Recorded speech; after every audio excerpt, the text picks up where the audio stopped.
Good morning, and what day is it? It is Tuesday, and it is Tuesday the 4th of July, and I would just like to take the time to wish you all a very, very happy 4th of July, while I just get dressed on video. I feel naked without some of the things that I wear. It's like my YouTube uniform. But, look, we've got a lot to talk about on this amazing 4th of July, and I do truly hope that despite everything, you guys managed to have an absolutely fantastic day. Friends, family, fireworks, drink, food, the whole 9 yards, all the things that make me very pleased. But we've got new footage. Now, I'm going to show a still from the footage. So I just want you to keep an eye on the still. Well, not the whole video, obviously, but just look at the still. This is a section taken from the video that was shown over on the T-Rev channel. And what are my conclusions of this recording? The recording actually looks, unlike many of the recordings that we've seen throughout the Idaho 4 case, it does look genuine. Now, he goes through the footage, he scrubs through it, he gives a good oversight of exactly what this footage is all about. There are segments that there is a comparison done between sounds such as the dog barking in this video and compared with the actual time frame of the dog barking in the PCA, and there are comparables done. So I'm not going to show it purely because I didn't find it. And there's a link in description so you can go and play with T-Rev's video, go and have a look at the footage and find out exactly what the footage shows in its entirety. But it's important, why I've sort of highlighted this one frame is because it shows when Brian Coburger's car potentially. Look, I'm being fair because we're all got to go by the main narrative, and that is that this is what we're supposed to believe happened. So Brian Coburger comes down and comes past this property at this specific time, and this specific time would be around 4:07. Now, I got shot down in flames a while ago because I kept saying, look, the actual time frame for the attack itself is around 8 minutes, and people are like, oh, you keep saying 8 minutes, it's not 8 minutes, you're misleading people, you're saying it's 8 minutes when it's actually 25 minutes because he left at such and such, and the PCA states for... Chill your beans, because I'm going to explain the 8 minutes and what I'm talking about. Right, so what we're seeing here, clearly, if this car is indeed Brian's, is that it's still driving, so it's not parked up, it hasn't reached the property yet, he has not sat there, turned his engine off, got out of the car, made his way from the car to the house, got in the house, located who needed to be located. None of that has happened. He's just fucking still driving his car at this stage, and it's 7 minutes past 4. Okay?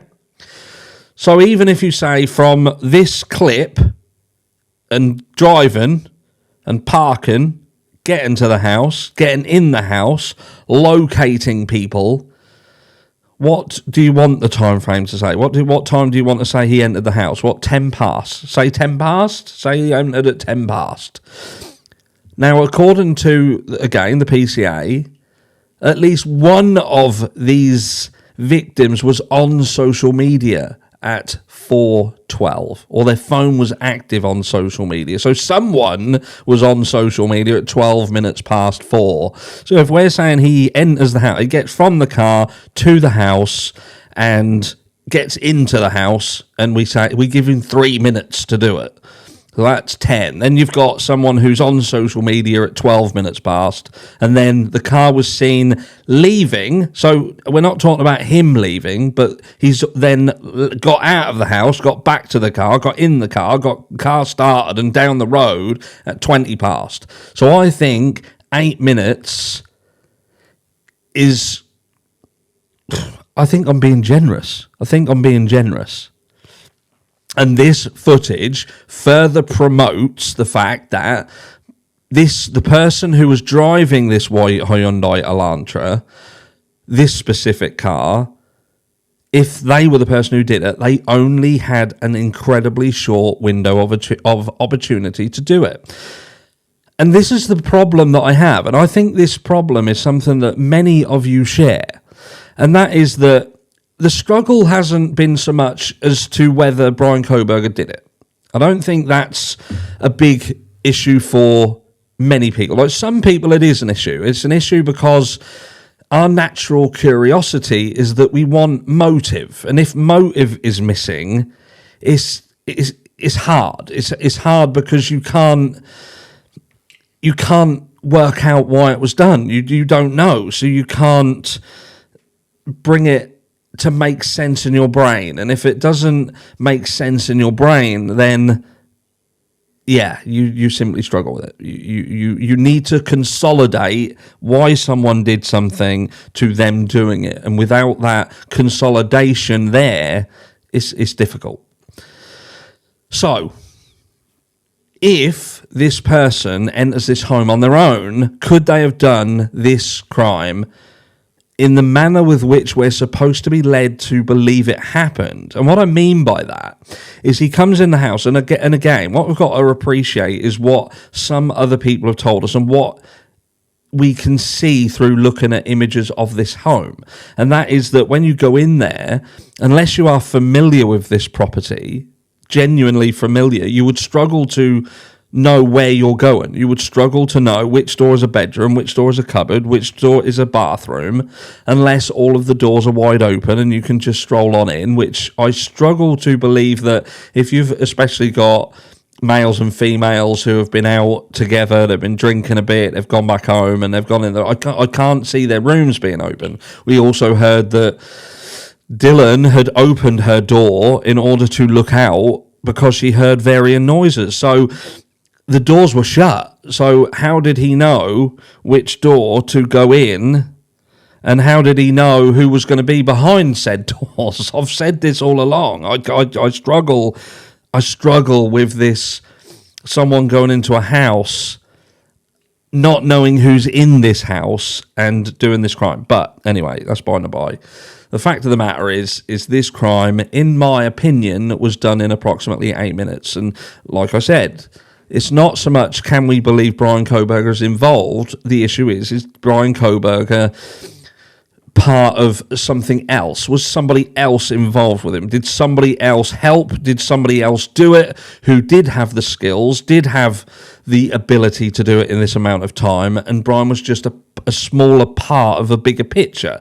Because there is evidence to support that, and I don't understand why law enforcement are ignoring that. Like we hear Buddy the dog, for instance. Now, for those of you who have been and seen it now, the drip drop video over at Crime Circus. Now, I don't know about you, but that blue fabric around the top of that almost machete-like knife, that did pretty much identically match that of Buddy the dog. And when you turn around and say that law enforcement there's no connection, what have you done to prove there's no connection? Where is the paper trail? I want to see, if I was the defence, I would want to see the evidence that you fully investigated this crime and it definitely has nothing to do with this crime. How you came to that conclusion, how that was concluded. Because unless you know who did it, you don't know who didn't do it. Does that make sense? And if you don't know who didn't do it, how can you say that it couldn't have been someone to do with this crime? And what else do we know? We know that there was other unknown DNA profiles. And although some people are happy to turn around and say, well, they don't need it, they've got the person who did it. They've got DNA of Brian Kohberger on this knife sheath. Many of you have succumbed to the conclusion, because of what you've been told and you filling in the gaps because you don't know them, that knife sheath belongs to the murder weapon. You've concluded that. Now, what I will say on the other side of things, there's still people out there who thinks it was Brian Kohberger's dad's DNA that was found on the knife sheath. It wasn't Brian Kohberger's dad's DNA. Brian Kohberger's dad's DNA was obtained from his property and done as a match against the DNA found on the knife sheath. And there was a comparably a comparable done between the two, and it stipulated during that process that the DNA on the knife sheath was so many times likely to belong to the, there was a familiar connection between the two. They later done a buccal swab on Brian Kohberger, DNA confirmed. So look, we're not arguing that. This isn't about trying to argue the facts.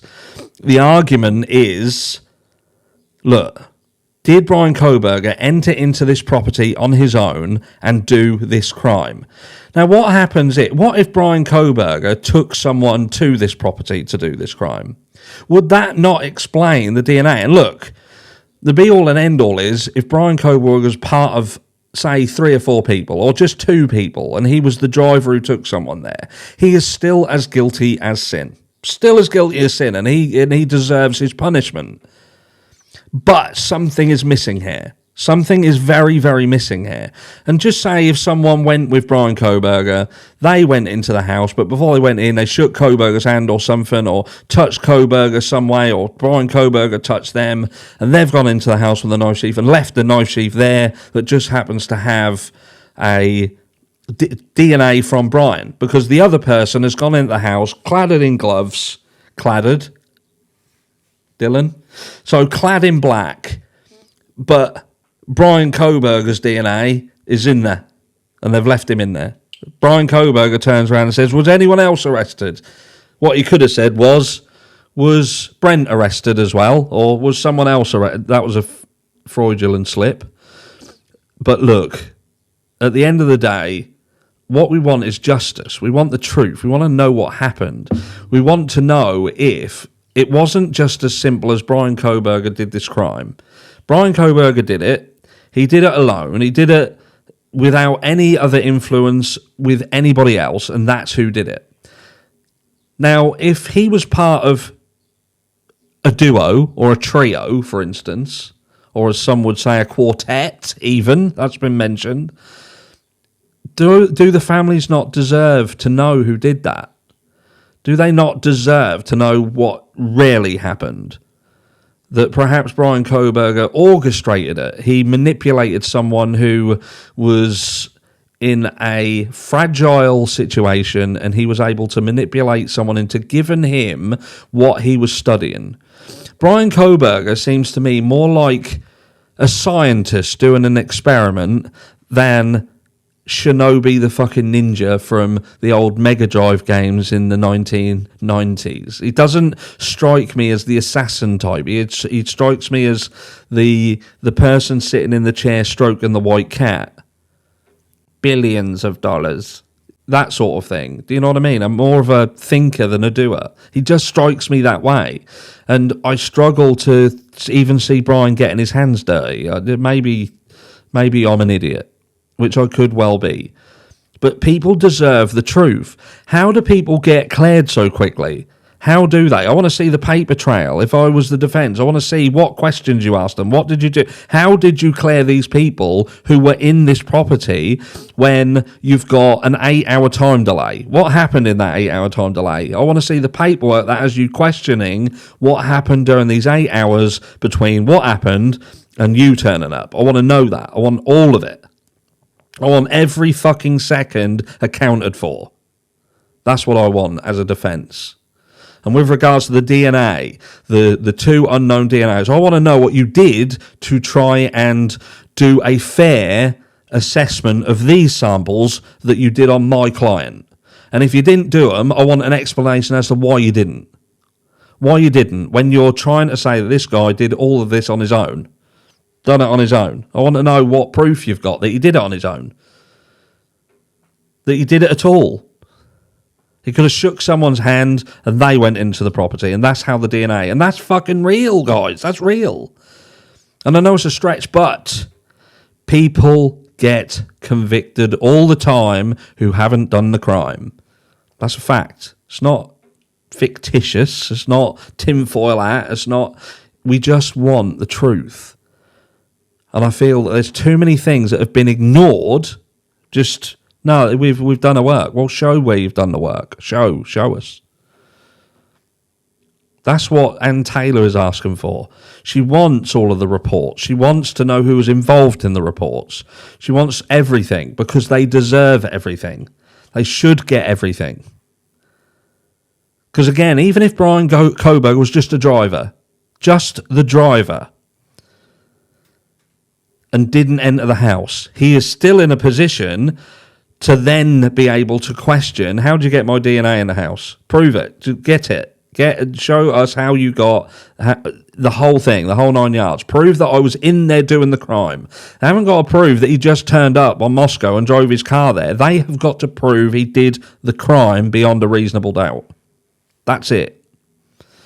Now, some people will question and say, well, look, maybe if he was part of, say, the Brent Kopacker angle, that he could turn around. What people, and I've thought about this, why wouldn't he just say, I didn't do it, I drove Brent Kopacker? He can't, because he's still in the same fucking position, isn't he? He's still in exactly the same position. If he drove Brent Kopacker there and Brent Kopacker done this crime, then Brian Coburg is still going to get the same treatment. He's still facing death penalty, life imprisonment, whatever. And that would be admittance. And he doesn't have to admit. He doesn't have to prove anything. They have to prove. They have to prove he did it. That's the issue. So all of these people who are turning around and saying, well, why don't he just say this? Why don't he just say that? He's not in a position to. It doesn't work that way. The ball is rolling. It's rolling down a hill and it's rolling fast. And he's facing the firing squad. Something that the prosecution keeps reminding people of as soon as something comes out that questions their side of the argument. And I think they're leveraging what they have and knowing that Brian Coburg could potentially struggle to get out of it to hope that he pleads out. Tell me I'm wrong. But could this guy, Brian Coburg, have done this crime in 8 minutes? Because I'm telling you, that's the time frame that we're looking at. 8 minutes. I'll catch you all in the next one.